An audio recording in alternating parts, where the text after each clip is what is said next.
दोस्तों, मैं हूं आपके साथ उत्तराखंड लेकर शेखर चौहान, चैनल पाठशाला पर।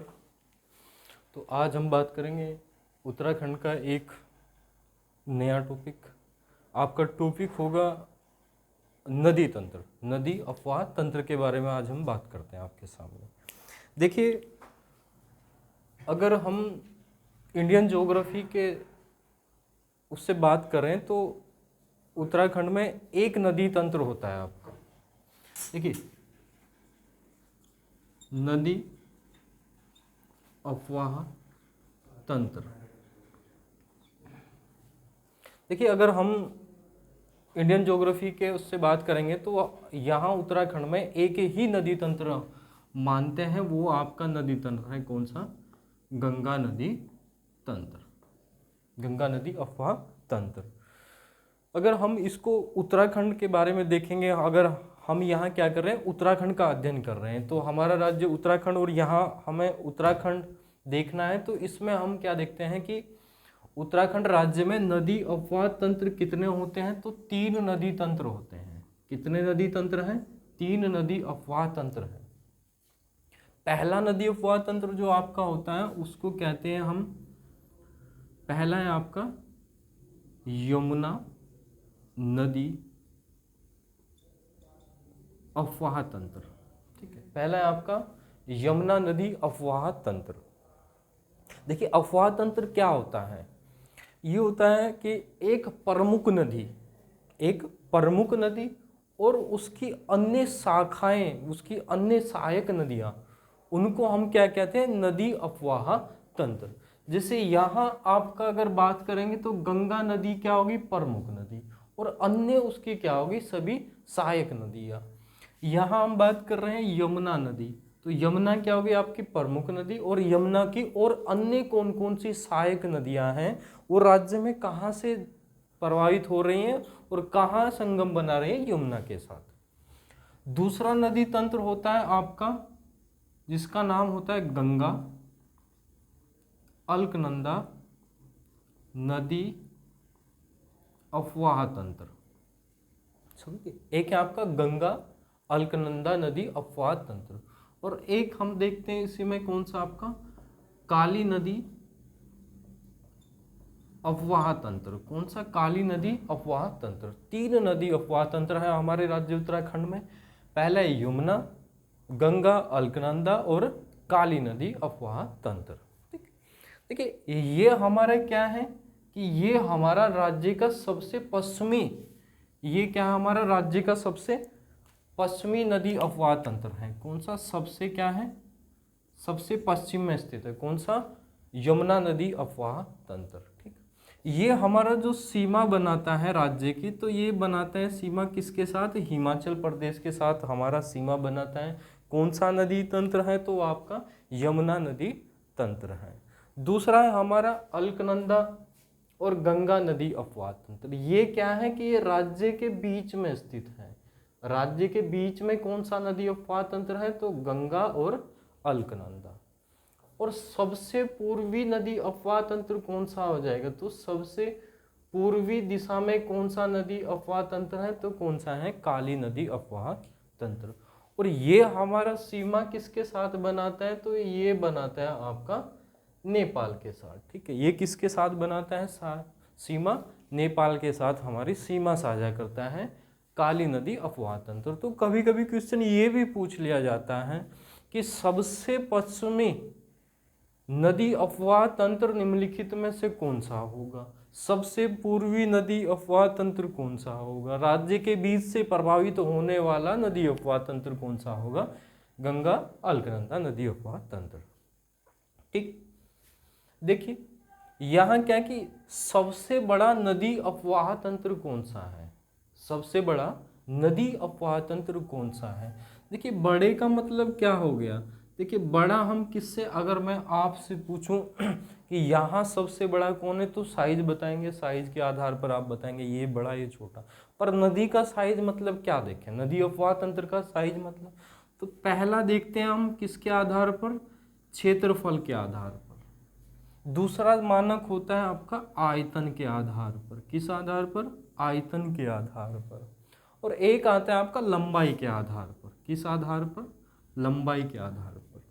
तो क्षेत्रफल की बात करें या आयतन की बात करें या लंबाई की बात करें, तो इन सभी में कौन सा नदी अपवाह तंत्र सबसे बड़ा है? वो है आपका गंगा अलकनंदा नदी अपवाह तंत्र। ठीक है, याद रखना मैं बात कर रहा हूं अपवाह तंत्र की। समझिए, अगर आपसे पूछा जाएगा कि सबसे लंबी नदी कौन सी है, तो लंबी नदी कौन सी है आपकी? काली नदी। सबसे लंबी नदी कौन सी है आपकी? तो वो कौन सी है? काली नदी। ठीक, यहां बात कर रहे हैं काहे कि हम अपवाह तंत्र की। ठीक है, सबसे बड़ा अपवाह तंत्र किसका है? गंगा और अलकनंदा। और सबसे लंबी नदी कौन सी है राज्य की? तो सबसे लंबी अगर नदी की बात करेंगे तो सबसे लंबी नदी है काली। और ये काली नदी की लंबाई कितनी है? देखिए, भारत की सबसे लंबी नदी कौन सी है? आपको पता है, गंगा। गंगा की कितनी है? 25। तो यहाँ काली की भी हम कितनी रखते हैं? काली की है इतना हाइट, बस पॉइंट सरकाना है, तो 252.5। ये क्या हो जाएगी? काली नदी की लंबाई हो जाएगी। अगर आपसे पूछा जाएगा कि उत्तराखंड की सबसे बड़ी नदी किस आधार पर? आयतन के आधार पर। याद रखना, उत्तराखंड की सबसे लंबी नदी कौन सी है? काली नदी। और उत्तराखंड की सबसे बड़ी नदी आयतन के आधार पर। आयतन के आधार पर कौन सी हो जानी है आपकी?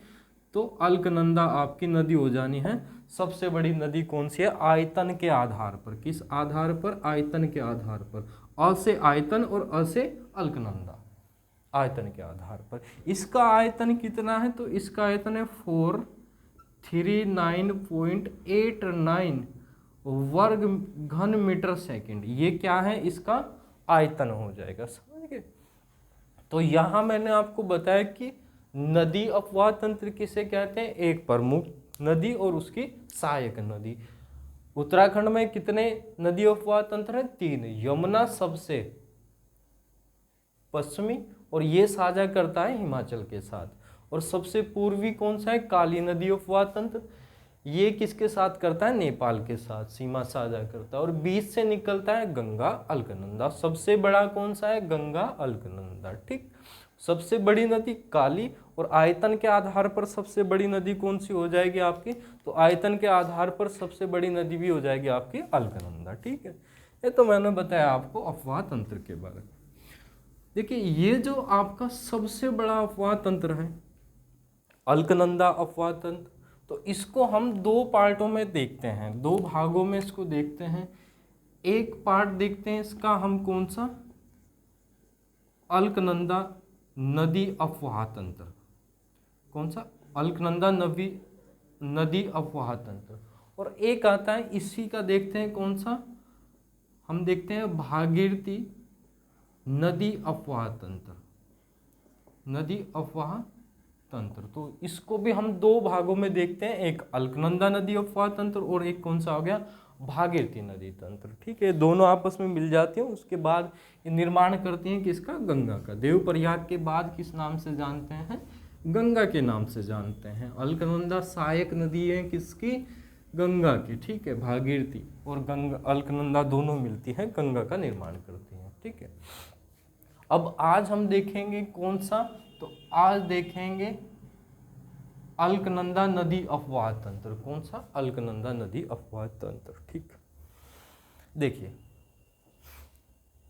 अलकनंदा जो नदी है कि यहाँ एक आपका पर्वत है, यहाँ एक आपका पर्वत है उत्तरकाशी और चमोली दोनों में। ये पर्वत है चौखंबा पर्वत। कौन सा पर्वत? चौखंबा। और ये आपका कहाँ है? ये आपका उत्तरकाशी और किस जिले में स्थित है? चमोली। दोनों जिले में फैला है आपका चौखंबा पर्वत। देखिए, ये चौखंबा पर्वत जल विभाजक का कार्य करता है। क्या कार्य करता है आपका? जल विभाजक का कार्य। किस किस का जल विभाजक का कार्य करता है? तो आपका यमुना, यहाँ है आपका कौन सा? गोमुख। तो गोमुख से कौन सी नदी निकल रही है आपकी? यहाँ से निकल रही है भागीरथी। और यहाँ फिर एक पर्वत है, यहाँ एक पर्वत है आपका ग्लेशियर है, वो सतोपंत ग्लेशियर। इससे कौन सी नदी निकल रही है आपको पता है, अलकनंदा नदी निकल रही है सतोपंत ग्लेशियर से। तो ये जो पर्वत है आपका चौखंबा पर्वत, ये जल विभाजक का कार्य करता है। मान लीजिए अगर चौखंबा पर्वत नहीं हुआ होता तो उत्तरकाशी के अंदर ही भागीरथी में कौन मिल जाती, अलकनंदा दोनों मिल जाती। पर ये क्या है, पर्वत होने के कारण इसका इधर हो गया और इसका इधर रास्ता बन गया, ठीक है, जल विभाजक का कार्य करा। तो चमोली में आपके एक ग्लेशियर स्थित है, इसका नाम है सतोपंत ग्लेशियर। और यहाँ सतोपंत ग्लेशियर के उत्तर पूर्व में एक ग्लेशियर है जिसका नाम है खड़का माल ग्लेशियर। कौन सा ग्लेशियर है, खड़का माल ग्लेशियर। इस खड़का माल के दक्षिण में एक ग्लेशियर एक और है जिसका नाम है भागीरथी खड़क ग्लेशियर। कौन सा ग्लेशियर है, ये है आपका भागीरथी खड़क ग्लेशियर, ठीक। तीन ग्लेशियर, सतोपंत ग्लेशियर, खड़का माल ग्लेशियर और भागीरथी ग्लेशियर, ठीक। ये तीन ग्लेशियर स्थित है, ठीक है। देखिए क्या होता है कि जब ये ग्लेशियर गर्मी के समय आपस में इनका ये पानी जब पिघलने लगता है तो यहाँ एक ताल बनता है। इस ताल को क्या कहा जाता है, तो इस ताल का नाम पड़ता है क्षीर ताल, ठीक है। क्षीर मतलब भगवान किसका, विष्णु का घर, भगवान विष्णु का घर, ठीक। एक और इसका नाम देखते हैं, आप देखेंगे तो एक और नाम इसको मिलता है, कौन सा, तिरी ऋषि। तिरी ऋषि सरोवर के नाम से भी किसको जाना जाता है, इसी ताल को तिरी ऋषि सरोवर के नाम से भी जाना जाता है, ठीक। ये जो है यहाँ सबसे बड़ा ग्लेशियर कौन सा है, सतोपंत ग्लेशियर। तो इस ताल को एक और नाम देते हैं हम, क्या बोलते हैं, सतोपंत ताल। इसी ताल को नाम देते हैं हम सतोपंत ताल। एक ग्लेशियर सतोपंत ग्लेशियर के नाम पर इसका नाम दे दिया सतोपंत ताल। एक नाम है इसका तिरी ऋषि सरोवर, और इसको क्षीर ताल भी, क्षीर सागर या क्षीर ताल भी किसको कहा गया है, इसी को कहा गया है, इसी स्थान को, तीनों के बीच में जो स्थान होता है, ठीक है। देखिए यहाँ इन तीनों ग्लेशियरों को सम्मिलित रूप से, इन तीनों ग्लेशियरों को सम्मिलित रूप से क्या नाम दिया गया है, इनको बोला गया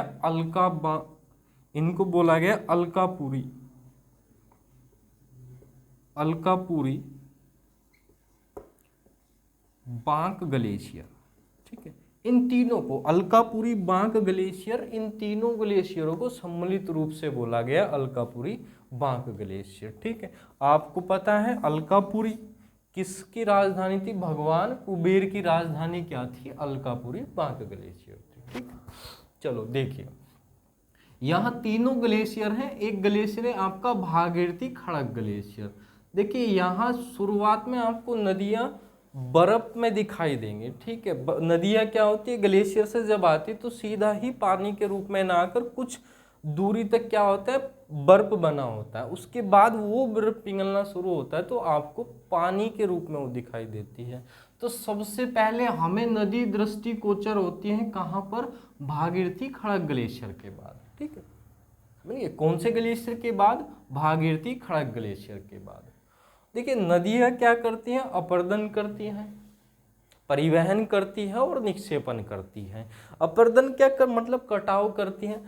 तो यहाँ जब ये नदी निकली है तो ये कटाव करेगी, तो कटाव के कारण कोमल चट्टानें तो कट जाती हैं परंतु कठोर चट्टानें आसानी से नहीं कट पाती, जिस कारण क्या होता है कि नदियों का झरना बन जाता है, ठीक है, जिसको हम कहते हैं जलप्रपात। भी आपने देखा होगा, अभी नदी का उद्गम हुआ है तो यहाँ भागीरथी खड़क के बाद आपको यहाँ एक जलप्रपात दिखाई देता है।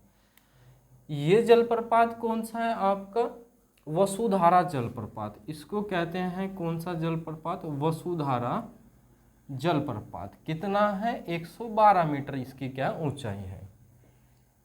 राज्य का सबसे ऊंचा जलप्रपात कौन सा है, तो सबसे ऊंचा जलप्रपात कौन सा है, वसुधारा जलप्रपात, ठीक है। अब तक खोजा गया, कल परसों आने वाले समय में कोई और जलप्रपात खोजा जाए तो वो अलग है, परंतु अभी तक का सबसे ऊंचाई पर स्थित जलप्रपात कौन सा है, वसुधारा जलप्रपात है। वसुधारा जलप्रपात के बाद जैसे आपकी कौन सी नदी आ रही है, अलकनंदा नदी आ रही है। जैसे ही अलकनंदा नदी आपकी आगे प्रवाहित होती है तो यहाँ एक स्थान आता है, ठीक है। ये स्थान आपका आता है, इसको कहते हैं केशव प्रयाग। कौन सा प्रयाग? केशव प्रयाग। प्रयाग आप समझते हो किसको बोलते हैं? प्रयाग होता है दो नदियों के संगम को हम क्या बोल देते हैं? प्रयाग कह देते हैं, जहाँ दो नदियाँ आपस में मिलती हैं। केशव प्रयाग में यहाँ से एक नदी आ रही है इसके, और ये नदी आ रही है आपकी रत्ताकोण ग्लेशियर। कौन सा? रत्ताकोण ग्लेशियर। और यहीं आपका एक ग्लेशियर है बरवा ग्लेशियर, ठीक है। कौन सा? बरवा ग्लेशियर। ये रत्ताकोण ग्लेशियर से आपकी एक नदी प्रवाहित हो रही है, और इस नदी का नाम क्या है? इस नदी का नाम है सरस्वती। कौन सी नदी है आपकी? सरस्वती नदी प्रवाहित हो रहे हैं रत्ताकोण ग्लेशियर से, ठीक है। इस नदी पर ही यहाँ आपको भारत का पहला गांव, भारत का प्रथम गांव, अब प्रथम बोला जाने लगा है, मोदी जी ने नाम दिया है प्रथम गांव, तो आपका प्रथम गांव माणा।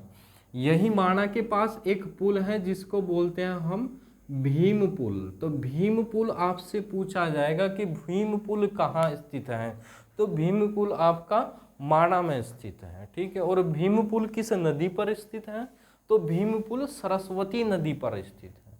सरस्वती नदी कहाँ आकर किस स्थान पर संगम करती है? अलकनंदा नदी में, तो केशव प्रयाग। केशव प्रयाग सबसे ऊंचाई पर, सबसे ऊंचाई पर स्थित प्रयाग कौन सा है? तो वो है आपका केशव प्रयाग, ठीक। तो अभी तक भागीरथी खड़क से निकलती है वसुधारा जलप्रपात, हाइट 112, ठीक है, 112 मीटर। उसके बाद आपका केशव प्रयाग, केशव प्रयाग में सरस्वती मिल रही है, रत्ताकोण ग्लेशियर और बरवा ग्लेशियर से आ रही है पानी, और आपका इसी पर स्थित है भीम पुल माणा के पास, ठीक है। हनुमान जी की माता अंजनी जी का मंदिर भी कहाँ है आपका? वो भी आपका माणा में स्थित है। माणा से जैसे ही आपकी नदी आगे निकलती है तो यहाँ एक स्थान आता है जिसको बोलते हैं गणेश चट्टी। गणेश चट्टी पर इधर से इसके एक नदी आ रही है, और ये आ रही है आपकी नीलकंठ पर्वत से। एक पर्वत है जिसका नाम है नीलकंठ पर्वत। यहाँ से एक नदी प्रवाहित हो रही है, इस नदी का नाम क्या है आपका? ऋषि गंगा, ठीक, ऋषि गंगा। इस ऋषि गंगा पर ही एक मंदिर स्थित है जिसका नाम है भगवान बद्रीनाथ का मंदिर, ठीक। तो आपसे पूछा जाएगा बद्रीनाथ का मंदिर किस नदी पर स्थित है? तो बद्रीनाथ का मंदिर किस नदी पर स्थित है? तो ये आपका ऋषि गंगा पर स्थित है। ऋषि गंगा किस स्थान पर गणेश संगम करती है? तो गणेश चट्टी में। गणेश चट्टी में किन दो नदियों का संगम है? तो अलकनंदा और ऋषि गंगा। जैसे ये ऋषि गंगा मिलने के बाद आगे जाती है तो यहाँ आपका एक स्थान आता है, एग्जाम के उससे बहुत ज़्यादा बार क्वेश्चन बना है यहाँ से, ये आपका गोविंद घाट, ठीक है। स्थान का नाम क्या है? गोविंद घाट। देखिए गोविंद घाट में भी एक नदी संगम कर रही है, देखिए यह है आपका एक स्थान जिसको बोलते हैं हम हेमकुंड, हेमकुंड शाही। और यहाँ एक झील है जिसका नाम है लोकपाल झील। कौन सी झील? लोकपाल झील। और लोकपाल झील से एक नदी आ रही है जिसको बोलते हैं हम कौन सा?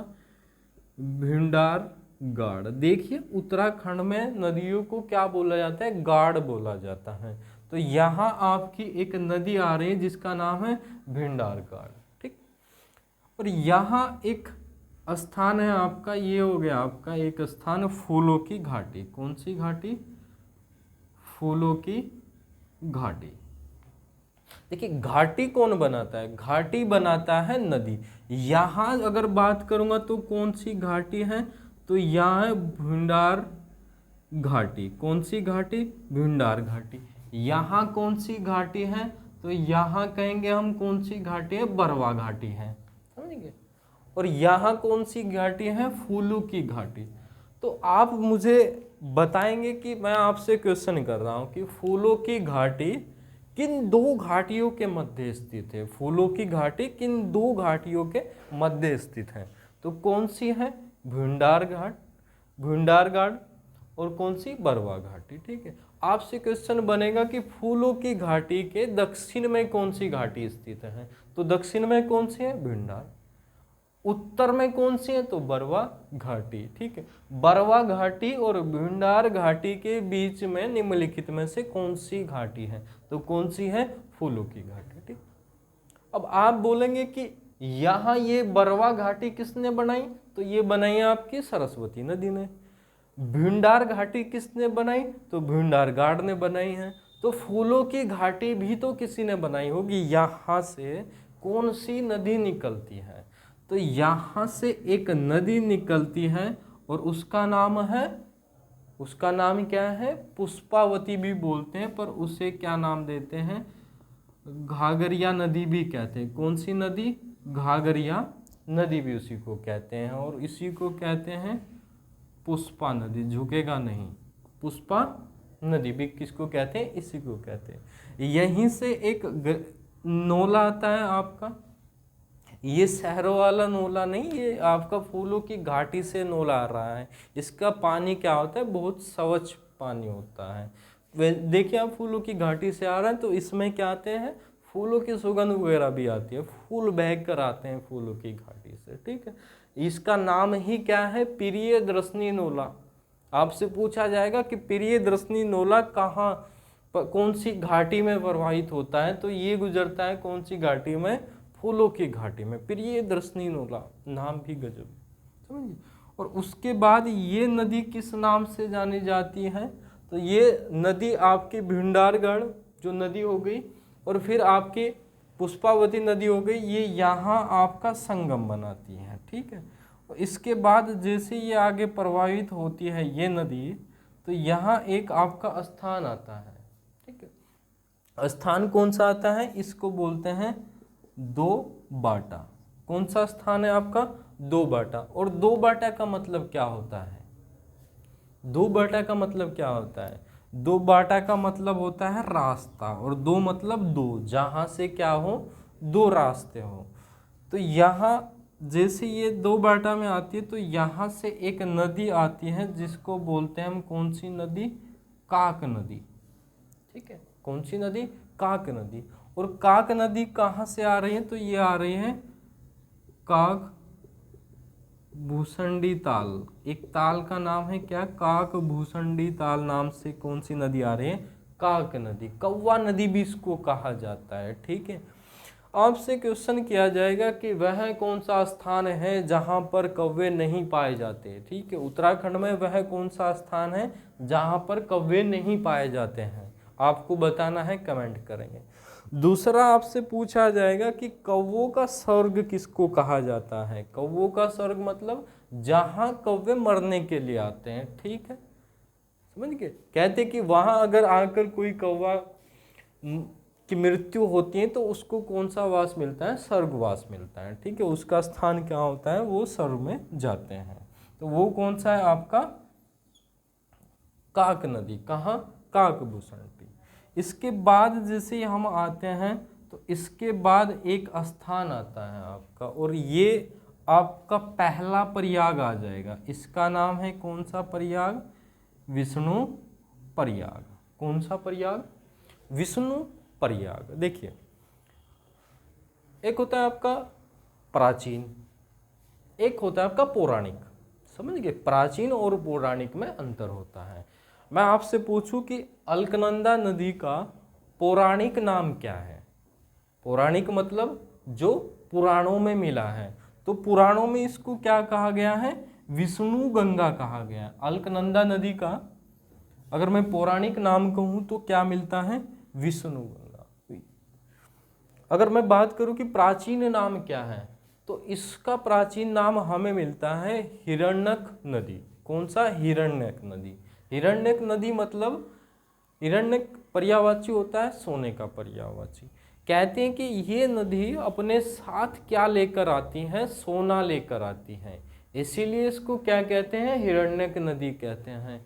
भारत में जब अंग्रेज आते हैं तो अंग्रेजों ने भी इस नदी पर क्या लगाया, अपना सोर्स लगा, और यहाँ बहुत सारे लोगों को, दासों को अपने लगा दिया कि आपको अलकनंदा नदी का क्या करना है, रेत निकालना है, और रेत से क्या देखना है, सोना निकालना है। कहते हैं कि बहुत टाइम के बाद कुछ अल्प संख्या में क्या मिलता है उन्हें, सोना वोना मिलता है उनको, खास कोई ज़्यादा सोना लेकर नहीं आती। तो यहाँ कौन सी नदी आती है आपकी, विष्णु गंगा, और यहाँ आपका एक प्रयाग बनता है विष्णु प्रयाग, ठीक है। तो ये विष्णु प्रयाग यहाँ आपका बन रहा है दोस्तों, दिखाई दे रहा है आपको, नहीं ये मैं समझ नहीं पा रहा दोस्तों, नीचे वाली साइड में इसको लिख रहा हूँ। तो यहाँ आपका एक प्रयाग बन रहा है जिसका नाम है विष्णु प्रयाग। यहाँ कौन सी नदी मिलती है, तो पश्चिमी धौली नदी, ठीक है। धौली नदी क्या है, दो है राज्य में, एक पश्चिमी और एक पूर्वी। यहाँ ये पश्चिमी दिशा को प्रवाहित हो रही, तो इसका नाम बोल दिया पश्चिमी। और जो पूर्व कुमाऊं में जाकर किस नदी से मिलेगी, काली से, उसको कहते हैं पूर्वी धौली। ये एक यहाँ एक स्थान है धौलागिरी, और धौलागिरी नामक स्थान से कौन सी नदी निकल रही है आपकी, पश्चिमी धौली नदी निकल रही है। ये क्या है आपका प्रथम प्रयाग। जो आपके 5 प्रयाग होते हैं, जो आपके 5 प्रयाग हैं, उन प्रयागों में पहला प्रयाग कौन सा है आपका, विष्णु प्रयाग, ठीक है। सबसे पहला विष्णु प्रयाग। कौन सी नदी, अलकनंदा में कौन संगम बना रही है, पश्चिमी धौली गंगा नदी संगम बना रही है। देखिए इसमें यहाँ से एक नदी आ रही है आपकी, ये स्थान, और ये स्थान आपका एक गांव हो गया, ये आपका रेणी गांव। कौन सा गांव, रेणी गांव, चिपको वुमेन का गांव, ठीक है। यहाँ ये किसका गांव था आपको पता होगा, रेणी गांव से एक आंदोलन भी चला था, और रेणी गांव किसका गांव था ये आपको बताना है, ठीक है। रेणी गांव से कौन महिला संबंधित है। यहाँ एक नदी है जिसका नाम है ऋषि गंगा। कौन सी नदी, ऋषि गंगा, कंफ्यूज नहीं होना, ये भी कौन सी नदी है, ऋषि गंगा, और वो भी कौन सी नदी है, ऋषि गंगा। तो ये किसकी सहायक नदी है, पश्चिमी धौली की सहायक नदी है, और ये किसकी सहायक नदी है, तो ये सीधा अलकनंदा की सहायक नदी है, ठीक। इससे आगे बढ़ते हैं तो ये आपका हो गया चमोली, और यहाँ है आपका गांव मलारी, मलारी, ठीक है, मलारी गांव। और मलारी गांव में उत्खनन का कार्य भी होता है। तो यहाँ एक नदी है मलारी गांव, यह आपकी गिरथी गाड़। कौन सी गाड़, गिरथी गाड़। तो गिरथी गाड़ कौन सी नदी, गिरथी गाड़ किसकी सहायक नदी है, पश्चिमी धौली गंगा की सहायक नदी है। पश्चिमी धौली गंगा में कहाँ पर आकर मिलती है, तो ये मलारी गांव में आकर मिलती है। रेणी गांव में कौन सी नदी आकर मिलती है, तो ऋषि गंगा, ठीक है। इसके बाद जैसे हम आगे बढ़ते हैं तो यहाँ एक स्थान आएगा जिसको बोलते हैं आप जोशी मठ, समझ गए। देखिए यहाँ से ये नदी निकली है, कहाँ से, भागीरथी खड़क से, और ये स्थान हो गया आपका जोशी मठ। तो इन स्थानों के बीच अलकनंदा नदी किस प्रकार की घाटी बनाती है, यू आकार की घाटी बनाती है। कौन सी घाटी, यू आकार की। नदियों द्वारा बनाई गई कुछ प्रमुख आकृतियाँ होती हैं जिसमें घाटियाँ होती हैं आपकी, यू घाटी, वी घाटी, आई घाटी, और यहाँ जोशीमठ के बाद ये कौन सी घाटी बनाती है, वी घाटी बनाती है। तो शुरुआती दौर में कौन सी घाटी बना रही है, यू घाटी बना रही है, उसके बाद कौन सी घाटी बनाती है, वी आकार की घाटी बनाती है। तो पहला प्रयाग आपका कौन सा हो गया, विष्णु प्रयाग। एक बार जरा इसको दोहराएंगे, आप लोग देखेंगे कि कहाँ, सतोपंत ग्लेशियर, खड़कामाल ग्लेशियर, भागीरथी खड़क ग्लेशियर। इस स्थान को क्षीर सागर या क्षीर ताल कहा जाता है, त्रिरसी सरोवर कहा जाता है, और सतोपंत ताल भी कहा जाता है। इन तीनों ग्लेशियरों को सम्मिलित रूप से अलकापुरी बांक ग्लेशियर कहा गया है। आपको किसी पुस्तकों में ये भी मिल जाएगा कि अलकनंदा नदी का उद्गम कहाँ से होता है, तो अलकापुरी बांक ग्लेशियर भी, तो वो इसी की बात कर रहे हैं, ठीक है। यहाँ से निकलती है तो यहाँ पहला क्या आ जाता है, इस पे प्रपात आ जाएगा जिसका नाम है वसुधारा जल प्रपात, समझ गए, वसुधारा जल प्रपात। यहाँ से आगे निकलेंगे तो यहाँ आपको केशव प्रयाग सबसे पहला प्रयाग, नहीं ऊंचाई पर स्थित पहला प्रयाग, कौन सा, केशव प्रयाग। यहाँ सरस्वती नदी संगम बना रही है, बरवार रत्ताकोण ग्लेशियर से आ रही है और इसी पर स्थित है भीम पुल, कहाँ, माना में, ठीक है। जैसे ही आगे जाते तो गणेश चट्टी, यहाँ ऋषि गंगा आ रही है आपकी, कहाँ से, नीलकंठ से, और इसी पर एक मंदिर है आपका बद्रीनाथ मंदिर। उसके बाद गोविंद घाट आता है और गोविंद घाट में यहाँ फूलों की घाटी से कौन सी नदी आ रही है, घाघरिया नदी, और यहाँ से आ रहे हैं भीमडार घाट, और ये आकर कहाँ संगम बना रही है, गोविंद घाट में संगम बना रही है। इसके बाद आते हैं दो बाटा, ये दो बाटा है आपका यहाँ पर, और दो बाटा में कौन सी नदी आ रही है, काक नदी आ रही है, काक भूसंडी ताल से आ रही है और यहाँ संगम बनाती है। कोवे कहाँ नहीं पाए जाते, कमेंट करेंगे। उसके बाद आपका पहला प्रयाग, 5 प्रयागों में सबसे उत्तर दिशा में स्थित प्रयाग आपका विष्णु प्रयाग, सबसे पहला प्रयाग विष्णु प्रयाग। ये प्रयाग आपका कहाँ है, विष्णु प्रयाग, पश्चिमी धौली गंगा आकर इसमें संगम बना रही है, ये आ रही है आपका धौलागिरी पर्वत से, और ये कहाँ है, ऋषि गंगा रेणी गांव में आपके मिल रही है। उसके बाद आपका विर्थी गार्ड आ रही है जो मलारी में मिल रही है, और उसके बाद आपका आता है जोशीमठ। जोशीमठ से यहाँ तक कौन सी घाटी बनाती है, यू आकार की घाटी बनाती है। इसके बाद हम देखेंगे पंच प्रयाग, कौन कौन सा संगम है, इसके बाद वाला देखेंगे हम दूसरे पार्ट में। बड़ी नदी है तो एक वीडियो में इसको कवर नहीं कर पाऊंगा, आपने देख लिया होगा कि पूरा बोर्ड क्या हो गया, फेल हो गया। तो इसके बाद दूसरा पार्ट लेके आएंगे हम, किसका, अलकनंदा नदी अपवाद तंत्र का। थैंक्स दोस्तों।